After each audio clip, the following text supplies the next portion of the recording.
देवकी मैया का विवाह हुआ है वसुदेव जी महाराज के साथ। कंस वैसे तो बड़ा दुष्ट था, परंतु वो अपनी बहन देवकी से बड़ा प्रेम करता था।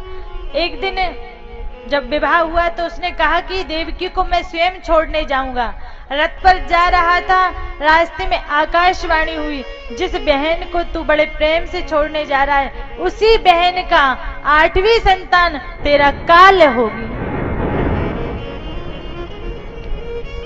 जैसे ही सुना कंस ने तो कंस ठहरा दुष्ट, उसने निकाली तलवार देवकी की ओर उठाया तो वसुदेव जी महाराज सामने खड़े हो गए हाथ जोड़ के।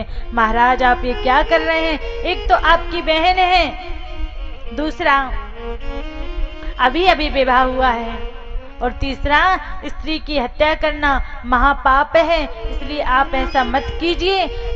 आपको देवकी से किसी प्रकार का कष्ट नहीं है, कष्ट आपको इनकी संतान से है, तो मैं आपको देवकी की जितनी संतान होगी सारी संतान आपको समर्पित कर दूंगा। कंस ने कहा कि वसुदेव जी महाराज सत्यवादी हैं, इसलिए उन्हें सहसा स्वीकार कर लिया। इधर देवकी और वसुदेव के पहला पुत्र हुआ जिसका नाम था कीर्तिमान। कीर्तिमान को लेकर वसुदेव जी महाराज गए, वसुदेव जी को वापस लौटा दिया। वहां नारद जी महाराज आए हैं और नारद जी ने कहा देखो इस कमल के फूल में कौन सी पंखुड़ी पहली है और कौन सी लास्ट है, कौन सी 8वीं है और कौन सी पहली है। तो कमल के फूल की पंखुड़ी तो सब एक समान होती हैं, चाहे इससे गिन लो चाहे उससे गिन लो, सारी 8वीं और सारी पहली है। तो कहा वैसे ही देवकी का पुत्र न जाने कौन सा 8वां है और कौन सा पहला है।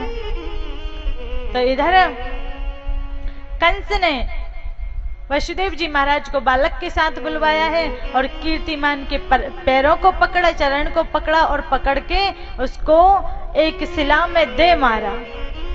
जैसे ही मारा वैसे ही कीर्तिमान मर गया। इस प्रकार 6 पुत्रों को मार दिया। 7वें पुत्र में बलराम जी महाराज आए हैं जो शेषनाग के अवतार हैं। भगवान श्री कृष्ण ने कहा अगर कंस ने इसकी छेड़ाछाड़ी की, बलराम जी की छेड़ाछाड़ी की, तो ये तो ठहरे शेषनाग जी, अभी फन उठाएंगे और एक ही फन में स्वाहा तो मार डालेंगे।